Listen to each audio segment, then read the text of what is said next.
Why more never satisfies. Taṇhā times hedonic psychology. Section 1. The richest losers. In 1978, a group of researchers in Chicago did something unusual. They tracked down 22 people who had won the lottery. Some had won $100,000, some close to $1 million. Then they sat with these people and asked a simple question. How happy are you? The answer was not what anyone expected. These winners were no happier than their neighbors, not meaningfully, not measurably. The statistical difference was so small it barely registered. But that wasn't the most disturbing finding.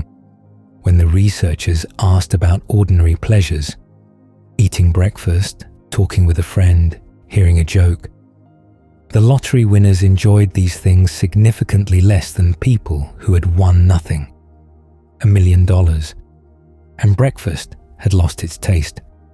Now, before we go further, a note of honesty. This study had 22 participants. 22. It has been cited thousands of times, replicated in popular culture, turned into a cornerstone of happiness research. But the sample is small, and small samples demand humility. 40 years later, a much larger study, over 3,000 lottery winners in Sweden, found something more nuanced. Money does improve how people evaluate their lives. What it doesn't change is how they feel moment to moment on an ordinary Tuesday morning. That distinction matters, and we'll return to it. But here is what both studies agree on. The gap between what we expect satisfaction to feel like and what it actually delivers is real, persistent, and surprisingly immune to circumstance. 2,500 years before that Chicago study, a text was written in Pali, a language no one speaks anymore, that described the same observation in a single image. Not even if it rained gold coins would we have our fill of sensual pleasures. DHP 186, not a rain shower, a rain of gold coins. And still, not enough. The Buddha wasn't making a moral argument. He wasn't telling you that wanting things is wrong, or that pleasure is an illusion. He was making a precise diagnostic claim. There is something in the structure of wanting itself that guarantees dissatisfaction. Not because the things you want are bad, because of the nature of the wanting. He gave this a name, tanha. In Pali, it means thirst, not desire in the general sense. Thirst, the kind that returns as soon as it's quenched, the kind that can't hold what it gets. Here's what this video is about. Science has spent 50 years mapping the problem. Why more never satisfies. Why the human mind seems almost engineered to want beyond what it has. The research is fascinating, and we'll go through it carefully. But science, at its most honest, tends to stop at the same place. This is how it is. Manage accordingly. The Buddha went further. He identified not just the mechanism, but the way out. Not a better strategy for managing the treadmill. A way to step off it entirely. And the path he described is more precise and more demanding than anything the happiness industry has produced.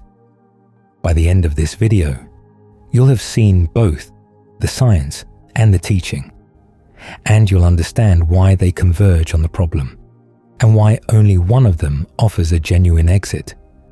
But first, what exactly is being described? Because what neuroscience discovered in the 1990s about the human brain, and what the Buddha taught in the 5th century BCE about the human mind, turn out to be pointing at the same thing, from entirely different directions, with entirely different tools. And when two independent investigations, separated by 2.5 millennia, arrive at the same observation, that is worth paying attention to. Section 2. the wanting machine. Let's start with the word itself. When the Buddha described the second noble truth, the origin of suffering, he used a Pali term that is almost always translated as craving, tanha, but the literal meaning is more visceral than that. Thirst, not hunger, which can be satisfied by a meal. Not desire, which is broad enough to include wanting justice or wanting to understand something. Thirst, the specific bodily urgency of someone who has been without water, the kind that returns within hours of being quenched, the kind that cannot remember being satisfied. The Buddha's definition in the Dhammacakkappavattana Sutta is worth sitting with. He described tanha as the craving accompanied by passion and delight, relishing now, here and now there. SN 56.11. Now here and now there, not resting anywhere, not settling. Moving from object to object, each one promising what the last one failed to deliver. He identified 3 forms. We'll meet them one at a time, because each one is a trap, and each trap is deeper than the last. The first is the most obvious. Kama tanha, craving for sensory pleasure. The wanting of more comfort, more enjoyment, more stimulation. The next purchase, the next meal, the next thing that will, this time, finally feel like enough. For most of us, this operates so constantly that we barely notice it as craving at all. It just feels like being alive, like having preferences, like knowing what you want. But notice what happens in the moments after you get what you wanted. There is a brief interval, sometimes seconds, sometimes minutes, and then the wanting reassembles itself, slightly displaced, pointing at the next thing. The Buddha offered an image for this in the Dhammapada. Craving moves through the mind like a monkey through a forest, restless, reaching, never stopping. DHB 334. Always looking for the next branch before it has finished holding the last one. This is the mechanism the Magandiya Sutta describes with unusual precision. N75. A man covered in sores, sitting too close to a fire, scratching at his wounds, and finding, in the scratching, a certain relief. Not because the scratching heals him. It doesn't. Each round of scratching reopens the wound, makes the itch more insistent, makes the next scratch more necessary. But in the moment of scratching, there is something. A modicum of sensation that reads as relief. We met this man briefly in our last video, as an image of suffering. Today, look more carefully at the mechanism. 3 steps. First, impaired faculties. The disease has distorted his ability to perceive accurately.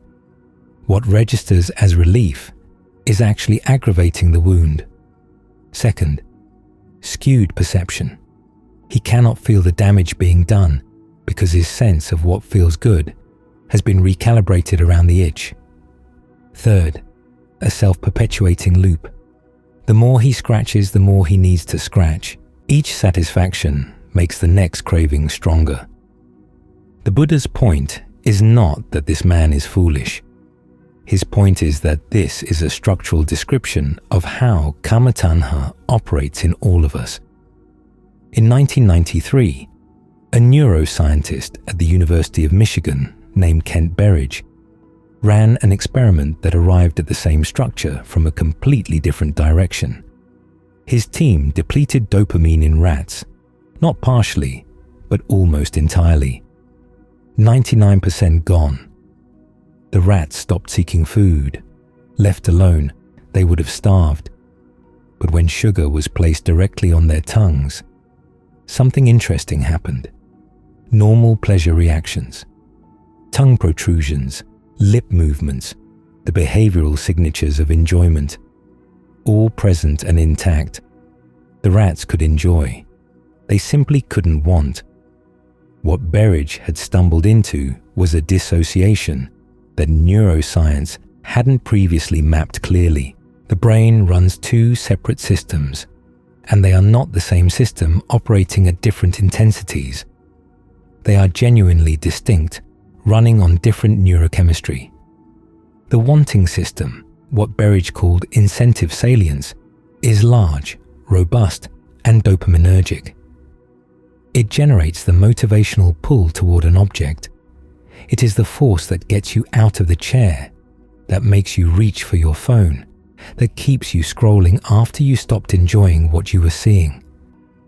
Evolution built this system to be powerful. A brain that stops wanting stops surviving. The liking system, the actual hedonic impact of pleasure, is comparatively small and fragile. It depends on opioid activity in what Berridge called hedonic hotspots, regions so compact they can be measured in cubic millimeters. Easy to overwhelm, easy to blunt. The consequence: you can intensely want something you no longer like. You can pursue an experience that, once it arrives, delivers less than the wanting promised. You can finish the bag of chips you stopped enjoying at the halfway point. You can buy the thing you've been tracking for weeks and feel, within hours, a strange flatness where the anticipated pleasure was supposed to be. Sound familiar?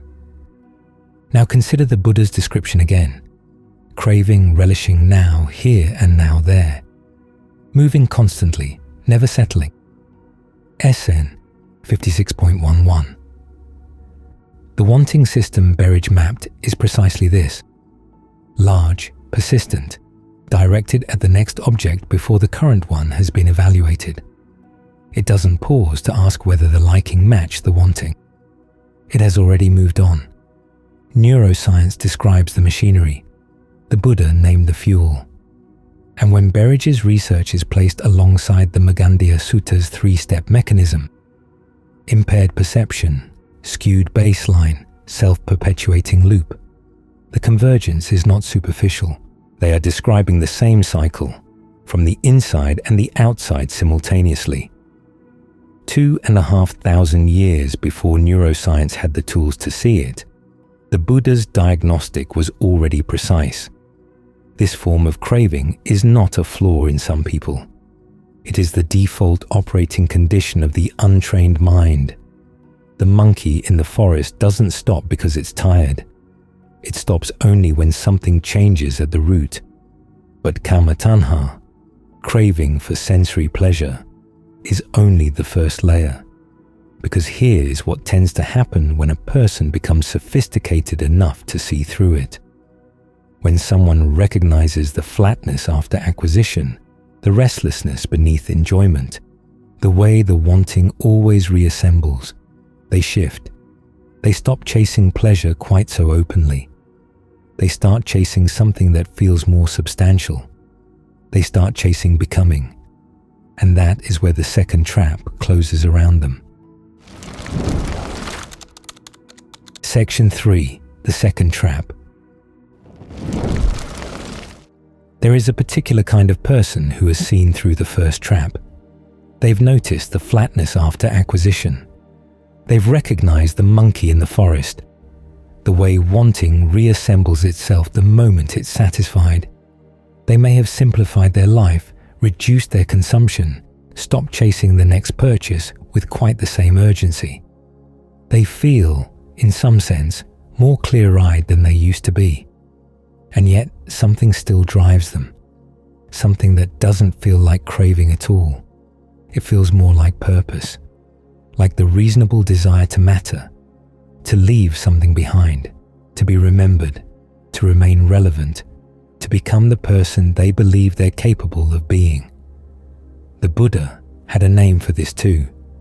Tanha. Craving for becoming. Not craving for having. Craving for being. The wanting to become more successful, more respected, more significant, the drive toward legacy, toward identity, toward a version of yourself that finally feels complete. Where tanha moves horizontally, from object to object, tanha moves vertically. It reaches upward, toward a self that doesn't yet exist, a future version that will at last be enough. For many of us, this trap has a particular texture. It often arrives dressed as urgency. The career is winding down or already over. The children are grown. The window for certain kinds of achievement is visibly narrowing. And so the drive intensifies to write the book, to build the legacy, to ensure that when the time comes, something remains, something that says, I was here, I mattered. This is not vanity. It is, in the Buddha's framework, the second face of thirst, and it is harder to see than the first, precisely because it presents itself as something noble. The Samyutta Nikaya records an exchange between the Buddha and Mara, the figure in the Pali Canon, who represents the forces of delusion, in which Mara offers the Buddha a kingdom, mountains of gold, solid bullion, enough wealth for an entire world. The Buddha's response is not a celebration of simplicity, it is a diagnosis. Even twice that, he says, would not suffice for one person. S.N. 4.20. The mountain of gold is not a metaphor for greed. It's a metaphor for the structure of Tanha. You cannot satisfy the craving for becoming by giving it what it asks for, because what it asks for is always slightly beyond what it has. Achieving the goal doesn't end the wanting. It resets it, one level higher. In 1974, a psychologist named Richard Solomon described the physiological mechanism underlying this pattern. He called it the opponent process theory. Every experience of pleasure or pain, Solomon argued, triggers two internal responses. The first, what he called the A process, is the primary reaction, the initial pleasure, excitement, or relief. The second, the B process, is the brain's automatic counter-response, moving in the opposite direction. If the A process is pleasure, the B process is a dampening. If the A process is fear, the B process is relief. Here is the critical part. With repeated exposure, the A process stays roughly the same. The B process strengthens. What this means in practice: the first time you experience something pleasurable, the A process dominates. The pleasure is vivid, but the more times you repeat the experience, the stronger the counter-response becomes. The faster the pleasure fades, the more pronounced the flatness that follows. And when the stimulus is removed entirely, the B process doesn't disappear. It has become strong enough to run on its own. What used to be mild disappointment becomes genuine withdrawal. Solomon himself illustrated this with skydivers. A novice jumper on their first dive experiences overwhelming terror, the A process, followed by mild trembling relief when they land. After dozens of jumps, the terror diminishes, but the post-landing state transforms. What was mild relief becomes intense, hours-long exhilaration, a B process that has grown powerful enough to dominate the aftermath of the experience entirely. The veteran skydiver is not experiencing more pleasure from the jump. They are experiencing more intense relief from the absence of the jump. The brain has recalibrated entirely around the stimulus. Now place this alongside the dependent origination teaching, a chain of conditioned arising the Buddha described in the Nidana Samyutta. SN 12.2. The sequence moves, contact to feeling to craving to grasping to becoming. What is important for our purposes is a single insight buried in this chain. Feeling, Vedana, arises automatically. That is not the problem. What the chain describes is the habitual, almost mechanical leap from feeling to craving to grasping. A loop that, once running, tends to run faster with each repetition. Solomon's opponent process maps the neurological version of this same structure. Each cycle of craving and satisfaction strengthens the counter-response, the bhava version of the itch, making the next cycle more urgent than the last. The loop doesn't wind down on its own, it winds up. We don't need to look only at individuals to see this pattern. It operates at the scale of entire societies. In 1974, the economist Richard Easterlin published findings that became one of the most debated results in happiness research. Within any given country, richer people report being happier than poorer people. That relationship is real and consistent. But when you track a country's happiness over decades, as that country becomes substantially wealthier, reported happiness doesn't follow. It stays, on the longer trend, essentially flat. Americans today are roughly 3 times richer in real terms than Americans in 1950. Their reported happiness is, on the longer view, essentially unchanged. The debate around this finding is genuine.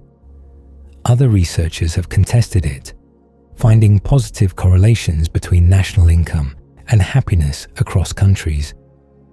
Easterlin has rebutted that these studies measure short-term co-movement, not long-term trends. The most careful recent work suggests the picture is nuanced. Income does improve how people evaluate their lives, the cognitive judgment of whether life is going well. What it moves far less reliably is how people feel on an ordinary afternoon. The distinction the research keeps returning to is the same one we noted at the start of this video. The assessment of your life improves. The texture of daily experience resists. This is bhava tanha at civilizational scale, an entire society on Solomon's treadmill. The A process of economic growth delivering its promised satisfaction briefly, while the B process strengthens beneath the surface. Each generation richer than the last, each generation recalibrating its sense of what enough looks like. Upward, always upward, so that the goal remains perpetually out of reach. The Buddha's image for this trap is not the monkey in the forest. For bhava tanha, the image is a tree root. Just as a tree, though cut down, sprouts up again if its roots remain uncut and firm.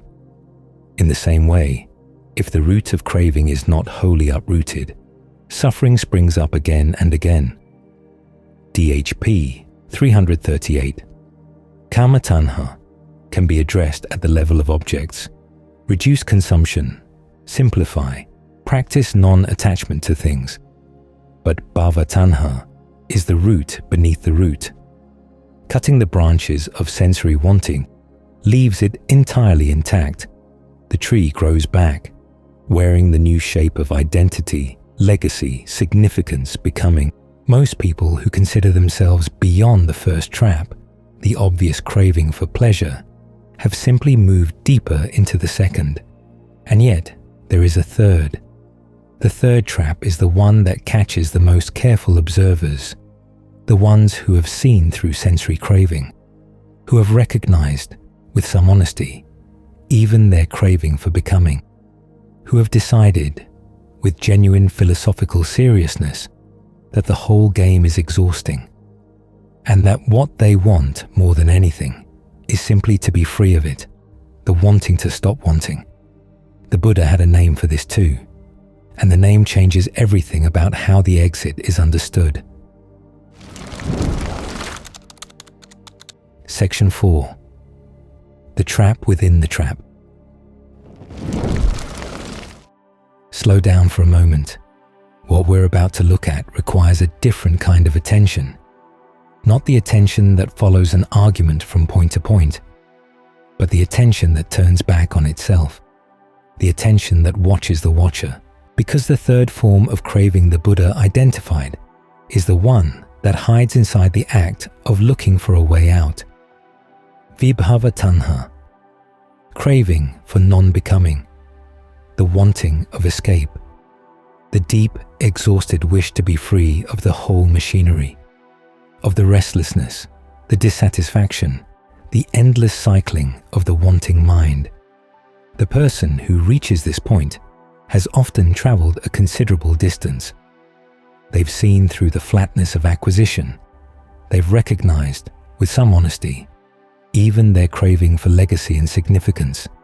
And now they want, more than anything, to simply stop, to numb out, to disappear into a screen for 4 hours and feel nothing in particular, to find a spiritual practice that will deliver them from having to want things anymore, to arrive, finally, at peace.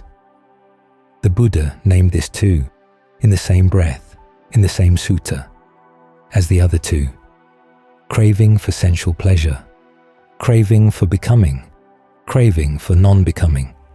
SN 56.11. All three, one list, one word: tanha. And here is the precision that makes this teaching remarkable. The wanting to escape craving is itself a form of craving. It has the same root, the same thirst structure, the same guarantee of dissatisfaction built into its form. You cannot drink your way out of thirst. Look at the full arc now. Kama tanha, the craving for sensory pleasure, promises that the next thing will satisfy. It doesn't. The wanting reassembles. The monkey finds the next branch. Bhava tanha, the craving for becoming, promises that achieving the right identity, the right legacy, the right version of yourself will finally feel complete. It doesn't. The tree root remains. The goal moves upward as you approach it. And when a person has exhausted both of these, when they have run far enough to see that neither having more nor becoming more delivers, they reach for the third exit. They want to stop playing the game entirely, vibhava tanha. And this exit is also a door painted on a wall. The Dhammapada offers an image that captures this with precision. Craving, the text says, is like a spider caught in its own web, self-made stream, tangled like a ball of string. DHP 345 to 347. The spider didn't stumble into someone else's trap. It built the trap from itself, from its own substance, and then moved into the center of it. The web is not external. It grows from the inside out. Vibhava tanha is the spider deciding that the solution is to want the web to disappear, but the wanting is the same substance as the web. This is the moment to look honestly at something most of us have encountered. The modern industry built around the problem of dissatisfaction. In the last 2 decades, positive psychology has generated an enormous body of research on happiness, flourishing, and well-being. Gratitude practices, mindfulness interventions, journaling, reframing, behavioral activation. The shelves are full, the apps are numerous, the retreats are booked months in advance, and the research is real. These practices have genuine effects. A careful meta-analysis of positive psychology interventions found meaningful improvements in well-being and reductions in depressive symptoms. Gratitude practices, specifically, show consistent, if modest, benefits across multiple studies. But here is what the same research also shows. If you read it carefully, the effects are small. They require ongoing effort to maintain. They hit ceilings relatively quickly, and they fade when the practice stops. This is not a reason to abandon these practices. For many people, in many circumstances, they represent real relief and real improvement. That is not nothing. But consider what they are structurally. They are sophisticated methods for managing the output of the wanting system, for increasing the baseline of positive feeling, for building resilience against the B process, for making life on the treadmill more bearable. They do not address the treadmill itself. And this is where the Buddha's analysis becomes genuinely uncomfortable. Not because it dismisses these efforts, but because it asks a more fundamental question. What generates the dissatisfaction in the first place? Not, how do we feel better about the condition? But what is the condition? And does it have to be this condition?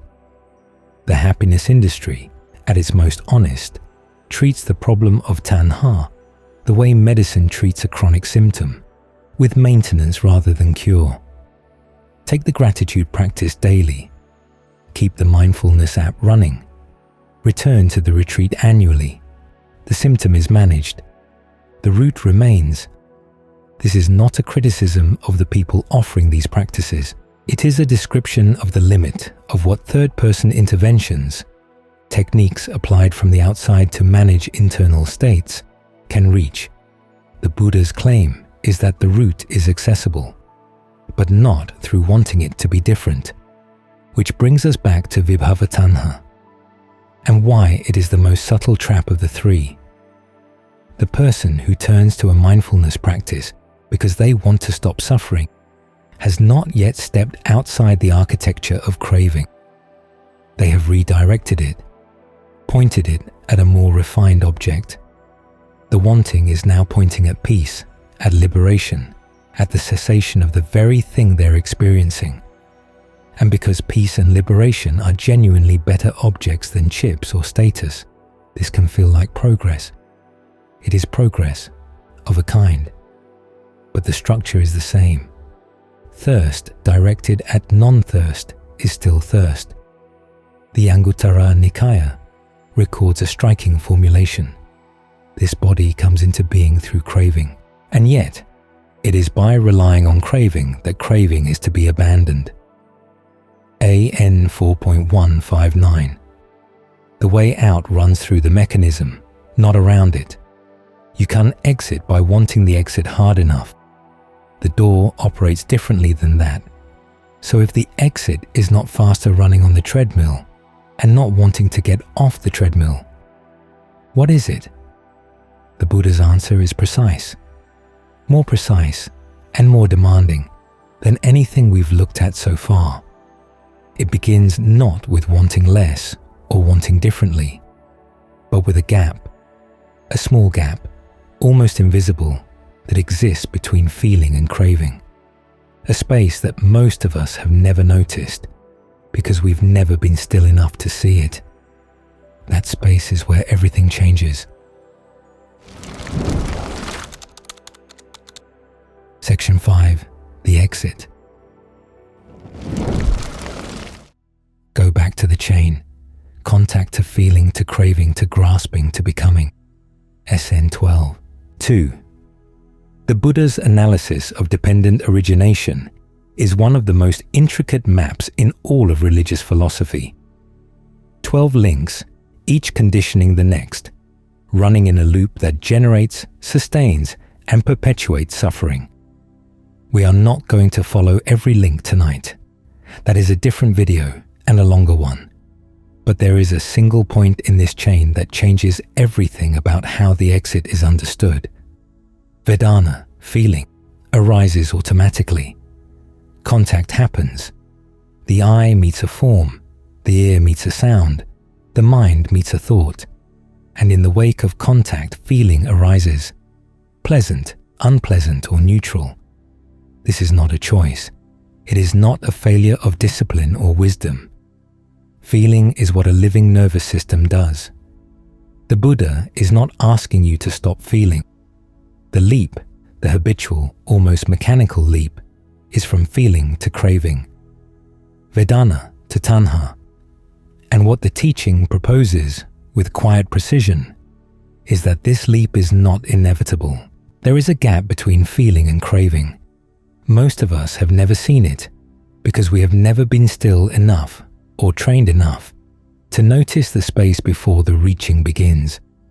The feeling arises, pleasant, unpleasant, and the craving is already moving before we have registered that a choice existed. The chain runs so fast it appears seamless. Mindfulness, sati in the Pali, is, at its most fundamental, the practice of seeing that gap, not suppressing the feeling, not redirecting the craving, seeing the moment before the craving assembles itself, and in seeing it, discovering that the assembly is not automatic in the way we assumed, that there is an instant, brief, available, easily missed, in which something other than craving is possible. This is not a technique for feeling better about the treadmill.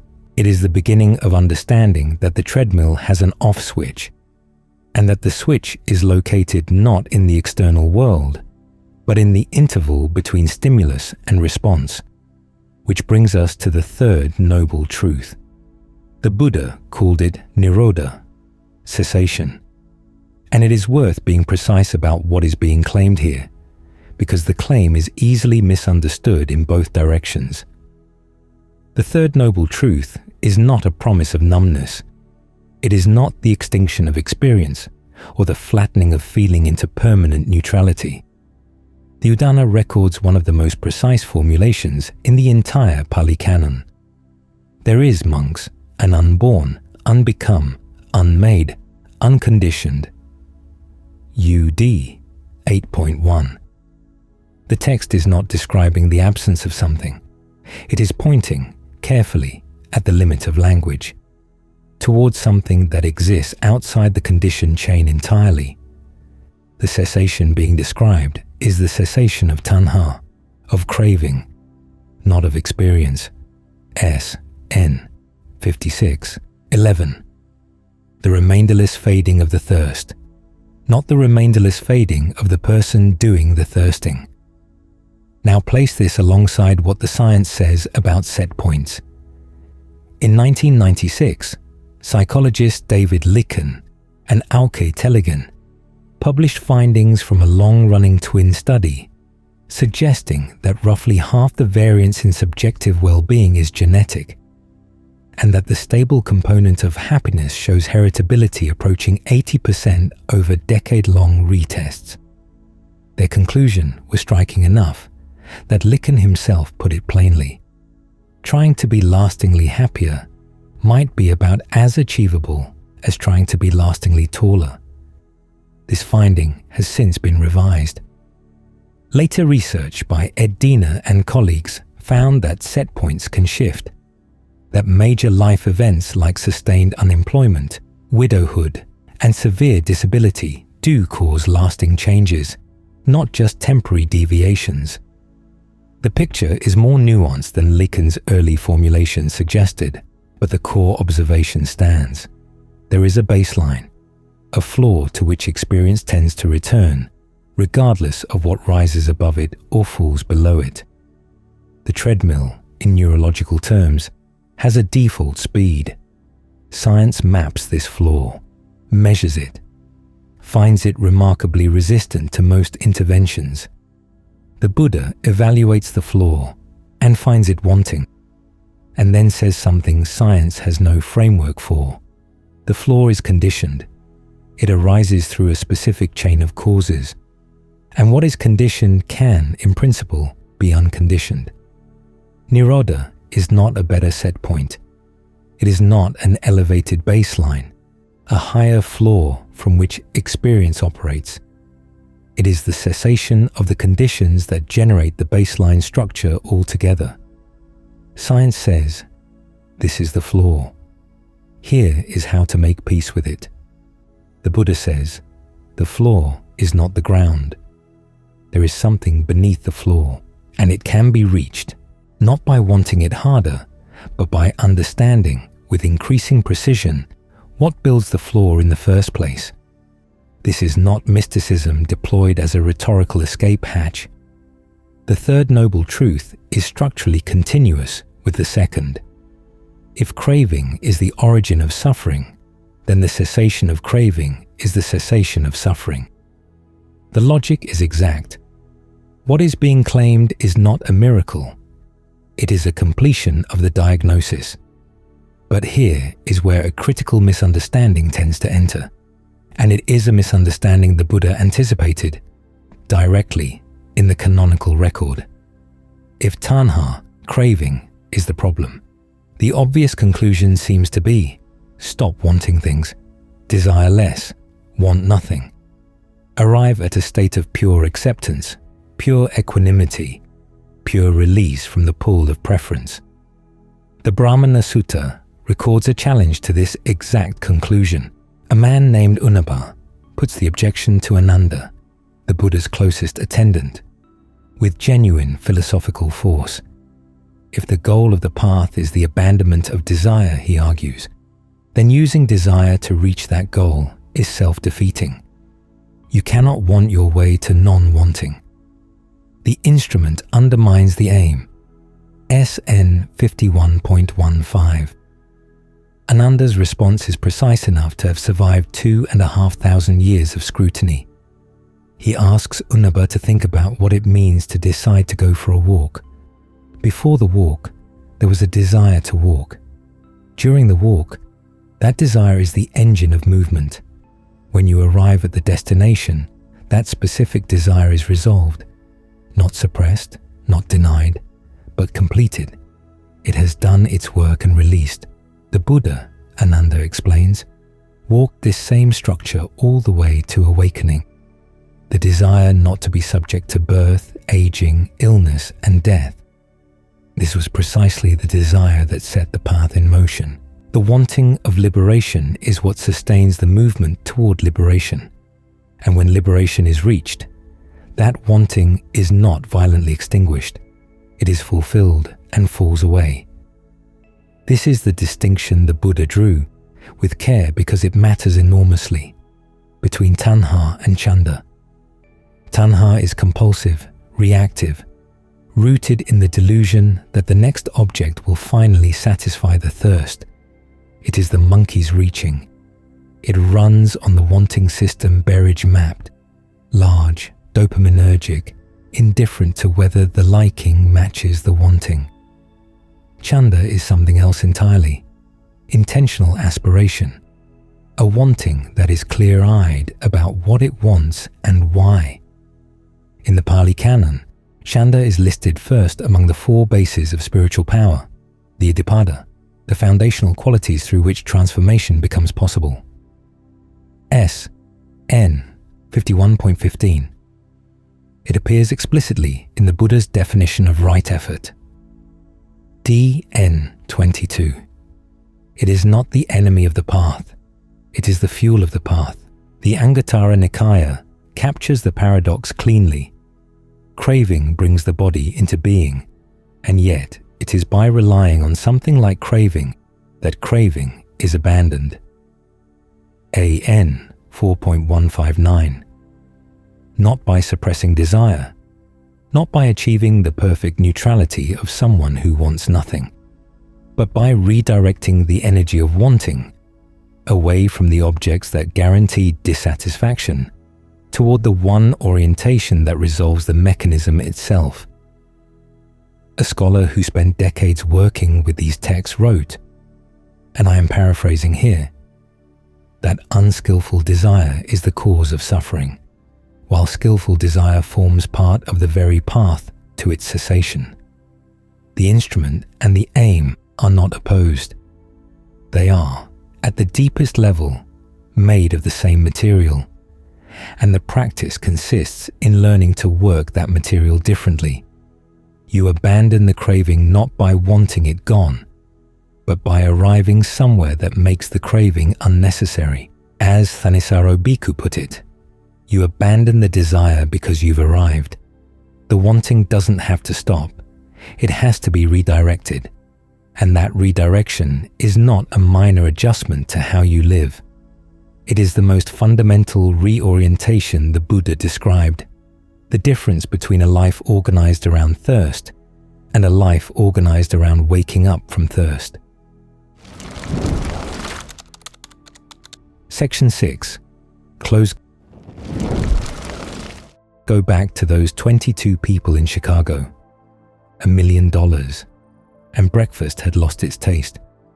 It's tempting to read that finding as tragic as evidence that human beings are constitutionally incapable of happiness, wired for dissatisfaction in some way that makes the whole pursuit futile.